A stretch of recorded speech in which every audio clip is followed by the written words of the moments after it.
ہر قیمت پر معاہدہ کرنا چاہتا ہے۔ ہم ایران میں بہتر افراد سے بات کر رہے ہیں اور وہ ڈیل چاہتے ہیں۔ نائب صدر جے ڈی وینس، اسٹیو وٹکاف اور مارکو روبیو متحرک ہیں۔ ایران کی جنگی صلاحیت مکمل طور پر ختم کر دی گئی۔ ایران کی نئی قیادت معاہدہ کرنے جا رہی ہے۔ ہم اسے رجیم چینج کہہ سکتے ہیں۔ ایران میں ہم کھلے عام کارروائیاں کر رہے ہیں۔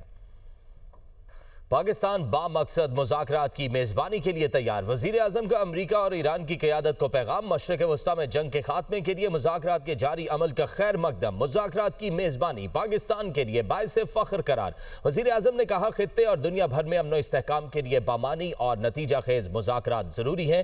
شہباز شریف نے ایکس پر پیغام میں امریکی صدر ڈونلڈ ٹرمپ، اسٹیو وٹکاف اور ایرانی وزیر خارجہ عباس عراقچی کو ٹیگ بھی کیا۔ امریکی صدر ڈونلڈ ٹرمپ نے وزیر اعظم شہباز شریف کا ایکس پر پیغام شیئر کر دیا۔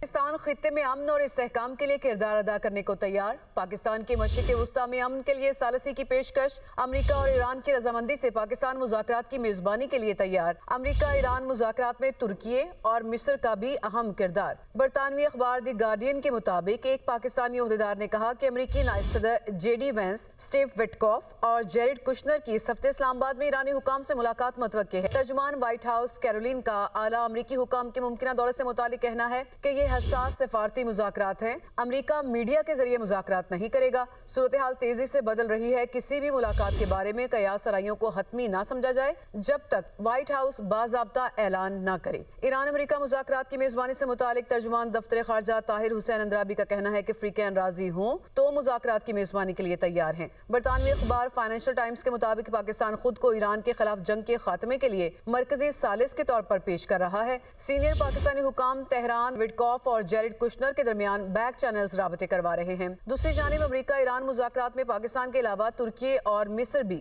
اہم کردار ادا کر رہے ہیں۔ خبر ایجنسی رائٹرز کے مطابق بات چیت جاری ہے۔ پاکستان، ترکی اور مصر نے بالواسطہ مذاکرات کرائے ہیں۔ تینوں ملکوں نے امریکی نمائندے اسٹیو وٹکاف اور ایرانی وزیر خارجہ عباس عراقچی سے بات کی۔ امریکہ اور ایران کے پیغامات کا تبادلہ بھی کیا۔ ادھر وزیر اعظم شہباز شریف نے ایکس پر اپنے بیان میں کہا کہ پاکستان مشرق وسطیٰ میں جنگ کے خاتمے کے لیے مذاکرات کی حمایت کرتا ہے۔ پاکستان امریکہ اور ایران کی رضامندی سے مذاکرات کی میزبانی کے لیے تیار ہے۔ وزیر اعظم نے کہا کہ جنگ کے خاتمے کے لیے بامانی اور نتیجہ خیز مذاکرات ضروری ہیں۔ پاکستان جامع حل کے لیے مذاکرات کی سہولت کاری کو اعزاز سمجھے گا۔ نائب وزیر اعظم اسحاق ڈار سے چینی سفیر کی ملاقات۔ خطے اور عالمی سطح پر بدلتی صورتحال پر تبادلہ خیال۔ اسحاق ڈار کا مشرق وسطیٰ اور خطے میں کشیدگی کم کرنے کے لیے مذاکرات اور سفارتکاری پر زور۔ چین کے ساتھ تعاون پر مبنی سدا بہار تصویراتی شراکت داری کا اعادہ۔ فریقین کا باہمی دلچسپی کے امور پر قریبی تعاون جاری رکھنے پر اتفاق۔ اسحاق ڈار سے برطانوی ہائی کمشنر جین میریٹ کی ملاقات۔ خطے کی موجودہ صورتحال پر غور۔ مذاکرات ہی قیام امن کا واحد راستہ قرار۔